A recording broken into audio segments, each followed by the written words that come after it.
Hi hello friends, എല്ലാ കൂട്ടുകാർക്കും ഇഷ്ടമാത്ര സീരിയലിലെ നാളത്തെ അടിപൊളി എപ്പിസോഡിലേക്ക് തന്നെ സ്വാഗതം കേട്ടോ. അങ്ങനെ രചന മനസ്സിലാക്കാണ് ആദി തിരിച്ചു വീട്ടിലേക്ക് വന്നിട്ടില്ല. അപ്പോ ഈ അവസരം മുതലാക്കിയിട്ട് ഇഷിത അവനെയും കൊണ്ട് നടക്കായിരിക്കും, മഹേഷിന്റെ വീട്ടിലായിരിക്കും ആദി എന്നൊക്കെ മനസ്സിലാക്കുന്ന വേഗം തന്നെ രചന മഹേഷിന്റെ ഫ്ലാറ്റിലേക്ക് പോവാട്ടോ. അവിടെയാണെങ്കിൽ ഇഷിത എത്തിയിട്ടുണ്ട്. ഇഷിത പറയണ്ട മോള് വന്നിട്ടില്ലെന്ന് പറഞ്ഞാൽ അവരാകെ ടെൻഷനായിട്ടിരിക്കുന്ന സമയത്താണ് രചന അവിടേക്ക് കയറി പോണത്. എവിടെ എന്റെ മോൻ എവിടെ? എടി നീ അവസരം മുതലാക്കിയല്ലേ, മഹേഷ് ഹോസ്പിറ്റലിൽ കിടക്കണമെന്ന് പറഞ്ഞിട്ട് ആ സെന്റിമെന്റ്സ് അടിച്ച് നീ അവനെ നിന്റെ വരുതിയിലാക്കാൻ നോക്കുവാണല്ലേ, അവൻ ഇറക്കി വിട് എന്ന് പറയാണ് രചന. നീ വെറുതെ കളിക്കല്ലേ, നീയല്ലേ ചിപ്പിമോളെ കൂട്ടിക്കൊണ്ടു പോയത്, നീയല്ലേ അവസരം മുതലെടുത്തത് എന്ന് ഇഷിത പറയാണ്. ചിപ്പിമോളെ ഞാൻ കൂട്ടിക്കൊണ്ടു പോയെന്നോ? ഈശ്വര, അപ്പൊ എന്റെ മോളെയും കാണാനില്ലേ, ആദ്യനെ കാണാനില്ലെന്ന് ചോദിക്കുമ്പോ ഇല്ല, ആദ്യം സ്കൂൾ ബസ്സിൽ കേട്ടിട്ടില്ല, ചിപ്പിയും കേട്ടില്ല. അപ്പൊ അവർ രണ്ടുപേരും കൂടി ഒരുമിച്ച് ആദ്യം സത്യങ്ങൾ അറിഞ്ഞായിരുന്നോ എന്ന് നിഷിത ചോദിക്കുമ്പോ രചന പറയണ്ട, അതെ അവനോട് ഇന്നലെ ആകാശ് പറഞ്ഞായിരുന്നു മഹേഷ് ഹോസ്പിറ്റലാണെന്ന്. അപ്പൊ തന്നെ ഇഷിതക്ക് കാര്യം മനസ്സിലായി. അപ്പൊ അവര് ഹോസ്പിറ്റലിൽ എത്തിയിട്ടുണ്ടാകും എന്ന് മനസ്സിലാക്കുന്ന ഇഷിത രാമനാഥനോട് സ്വപ്നയോട് പറയണ്ട, അമ്മേ അച്ഛ ഞാൻ ഹോസ്പിറ്റലിലേക്ക് പോവാം, മിക്കവാറും അവർ ഹോസ്പിറ്റലിൽ എത്തിയിട്ടുണ്ടാവുമായിരിക്കും എന്ന് പറഞ്ഞിട്ട് ഇഷിത വേഗം തന്നെ ഹോസ്പിറ്റലിലേക്ക് പോവാട്ടോ. അതേസമയം ആദ്യം ചിപ്പിയും കൂടി ഹോസ്പിറ്റലിൽ എത്തുന്നുണ്ട്. ആ പിള്ളേരെ പിടുത്തക്കാരുടെ കയ്യിൽ നിന്ന് എങ്ങനെയൊക്കെയോ രക്ഷപ്പെട്ട് അവര് ഹോസ്പിറ്റലിലേക്ക് എത്തുവാട്ടോ. ഹോസ്പിറ്റലിൽ എത്തിയതിനു ശേഷം ഇഷിതയുടെ കയ്യിൽ നിന്ന് പൈസ മേടിച്ച് കൊടുക്കാന്ന് പറഞ്ഞിട്ടാണ് അവര് ഹോസ്പിറ്റലിൽ ഇറങ്ങണത്. അപ്പൊ ഓട്ടോക്കാരൻ പൈസ വയ്ക്കുമ്പോ ഇവിടെ നിൽക്ക്, ഞങ്ങളുടെ അമ്മയുടെ കയ്യിൽ നിന്ന് മേടിച്ചു തരാം. ആഹാ, നിങ്ങളെപ്പോലത്തെ പിള്ളേര് കുറെ ഇറങ്ങിക്കോളൂ മനുഷ്യനെ പറ്റിക്കാനായിട്ട്, എത്ര ദൂരം യാത്ര ചെയ്തെന്ന് അറിയാവോ, പൈസ ഇല്ലാഞ്ഞിട്ടാണോ കേറിയത് എന്നൊക്കെ പറഞ്ഞിട്ട് ഓട്ടോക്കാരൻ വഴക്ക് പറയാണ്. നിങ്ങളുടെ പൈസയൊന്നും വേണ്ട എന്ന് പറഞ്ഞിട്ട് അവിടെ നിന്ന് അങ്ങോട്ട് പോകുക കേട്ടോ. അങ്ങനെ ആദ്യം ചിപ്പിയും കൂടിയിട്ട് ചേർന്നിട്ട് നേരെ ഐസിയുവിന്റെ റിസപ്ഷനിൽ പോകുകയാണ്. എന്നിട്ട് മഹേഷ് ചന്ദ്രൻ ഐസിയുലാണെന്ന് പറയുമ്പോഴേക്കും രണ്ടുപേരുടെ വിഷമത്തോടു കൂടി തന്നെ ഐസിയുടെ ഫ്രണ്ടിലേക്ക് പോയിട്ട് ഇരിക്കുവാട്ടോ. അപ്പൊ നേഴ്സ് വരുന്നുണ്ട്. ആരാ എന്താന്നൊക്കെ ചോദിക്കുമ്പോ ഐസിയു കിടക്കുന്ന മഹേഷ് ചന്ദ്രന്റെ മക്കളാ, എന്റെ പേര് ആദിത്യൻ, ഇതെന്റെ അനിയത്തി ഋതു എന്ന് പറയാണ്. ഞങ്ങൾക്ക് ഞങ്ങളുടെ ഡാഡീനെ കാണണം എന്ന് പറയുമ്പോ നേഴ്സ് പറയണ്ട, അയ്യോ ഇപ്പൊ കയറി കാണാൻ പറ്റില്ലല്ലോ മക്കൾ ഇവിടെ ഇരിക്കട്ടോ എന്ന് പറയാണ്. ചിപ്പിയും ആദ്യം കരഞ്ഞുകൊണ്ട് അവിടെ ഇരിക്കാട്ടോ. ആ സമയത്താണ് ഇഷിത അങ്ങോട്ടേക്ക് വരുന്നത്. ഇഷിത നോക്കുമ്പോ ചിപ്പിയും ആദ്യം അവിടെ ഇരുന്ന് കരഞ്ഞുകൊണ്ടിരിക്കുകയാണ്. വേഗം തന്നെ ഇഷിത രണ്ടുപേരുടെ അടുത്തേക്ക് വരുന്ന, മക്കളെ നിങ്ങൾ എന്ത് പരിപാടിയാ കാണിച്ചത്, നിങ്ങൾ രണ്ടിനെ കാണാതെ ഞങ്ങൾ എന്തുമാത്രം വിഷമിച്ചെന്നറിയാവോ?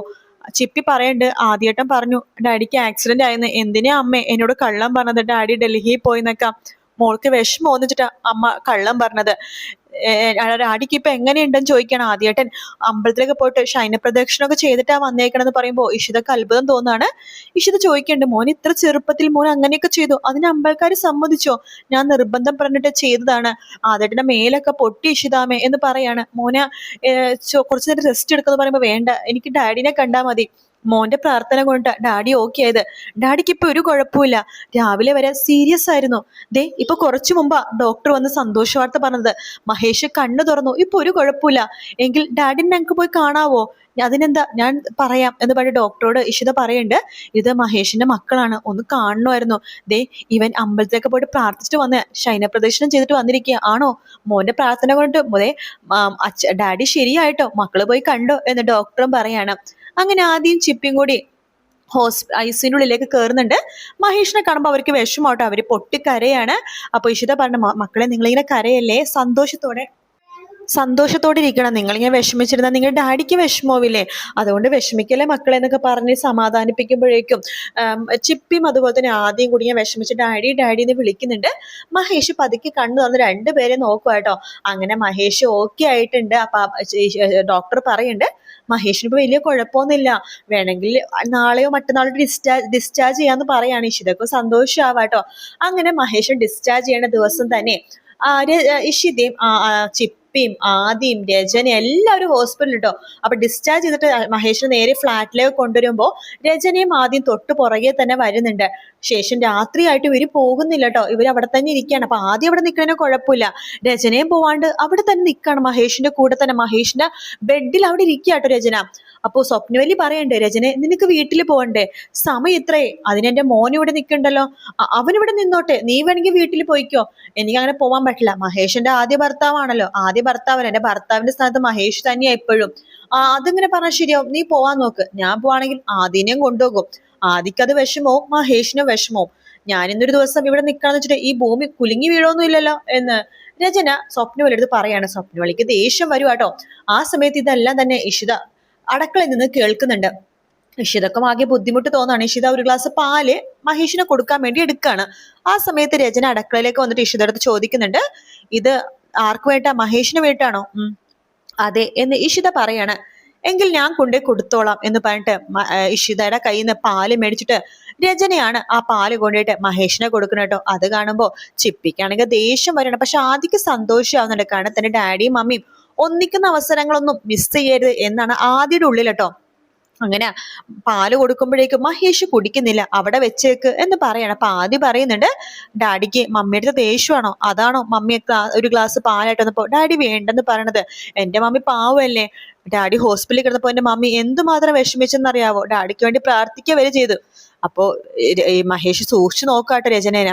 കാരണം മഹേഷിന് നല്ല ഓർമ്മയുണ്ട്, ആക്സിഡന്റ് ആവണ മുമ്പ് മഹേഷ് രചനയുടെ കാറ് ശരിക്കും കണ്ടിട്ടുണ്ടായിരുന്നു പുറകേല്. അതുകൊണ്ട് തന്നെ മഹേഷിന് നല്ല സംശയമുണ്ട്. മഹേഷ് അതുകൊണ്ട് തന്നെ പോലീസിൽ പരാതി കൊടുത്തത്. ശേഷം രചന പറഞ്ഞിട്ട്, എന്തായാലും ഞങ്ങൾ ഇന്ന് പോകുന്നില്ല, ഞങ്ങൾ ഇന്ന് ഇവിടെയാണ് കിടക്കാൻ പോകുന്നത്. ഇവിടെയോ എന്ന് സ്വപ്നൂര് ചോദിക്കുമ്പോ, അത് ഇവിടെ കിടന്ന എന്താ പ്രശ്നം, ഇവിടെ എല്ലാവർക്കും നിൽക്കാനുള്ള സ്ഥലമൊക്കെ ഇല്ലേ എന്ന് പറയാണ്. മാത്രമല്ല മഹേഷിന് രാത്രി എന്തെങ്കിലും ആവശ്യം വരികയാണെങ്കിൽ അത് ഇഷിതയുണ്ട് എന്ന് സ്വപ്നയില് പറയുമ്പോ, ഞാനും ഉണ്ടല്ലോ, ഞാനും നോക്കിക്കോളാം മഹേഷിന്റെ കാര്യങ്ങൾ എന്നൊക്കെ പറഞ്ഞിട്ട് രചന അവിടെ അങ്ങോട്ട് കടിച്ചു തൂങ്ങി കിടക്കുക കേട്ടോ. അതൊക്കെ കാണുമ്പോ മഞ്ജുമക്ക് സന്തോഷാവാണ്. കൊള്ളാം, രചന രണ്ടും കൽപ്പിച്ചിട്ട് തന്നെയാണ് മഹേഷും ഇഷിതയും ഒന്നാവാതിരിക്കാൻ വേണ്ടി രചന എന്തൊക്കെയാ ചെയ്യണത്. അവരുടെ റൂമിൽ കടിച്ചു തൂങ്ങി കിടക്കാണ് കൊച്ചു കള്ളി. അങ്ങനെ ആകുമ്പോഴേക്കും ഇഷിതയും മഹേഷും ഒന്നാവില്ലല്ലോ.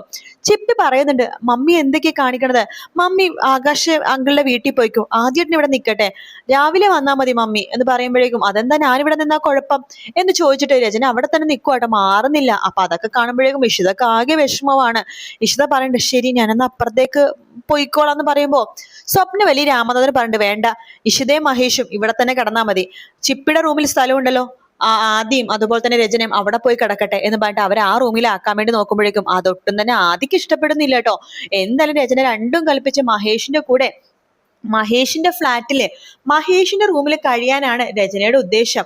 അത് എത്രമാത്രം വിജയകരമാകുമെന്നുള്ളത് നമുക്ക് ഇനി വരുന്ന ആഴ്ച മാത്രമേ കാണാൻ സാധിക്കുള്ളൂ.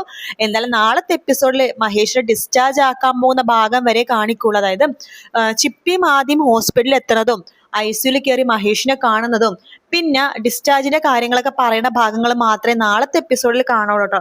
പിന്നെ പ്രൊമോയിലാണ് അടുത്ത ആഴ്ച ഈ ഭാഗങ്ങളൊക്കെ കാണിച്ചത്. അത് രചന വീട്ടിൽ വന്നിരിക്കുന്നതും മഹേഷിന്റെ കൂടെ റൂമിൽ ഇരിക്കുന്നതൊക്കെ നമുക്ക് വീക്കെൻഡ് പ്രൊമോയിലാണ് കാണിച്ചത്. അതെന്തായാലും ഈ ആഴ്ച കാണിക്കാത്തത് കൊണ്ട് തന്നെ അടുത്ത ആഴ്ച ആയിരിക്കും ആ ഭാഗങ്ങളൊക്കെ കാണിക്കുന്നുണ്ടാവാം.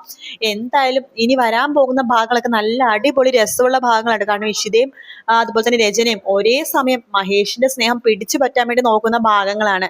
എന്തായാലും കാത്തിരുന്ന് തന്നെ കാണാം ഫ്രണ്ട്സ്. വീഡിയോ ഇഷ്ടപ്പെടുകയാണെങ്കിൽ ലൈക്ക് ചെയ്യാനും സബ്സ്ക്രൈബ് ചെയ്യാനും കമന്റ് ചെയ്യാനും മറക്കല്ലേ. മറ്റൊരു വീഡിയോ ആയിട്ട് വീണ്ടും കാണാം. Take care, bye bye.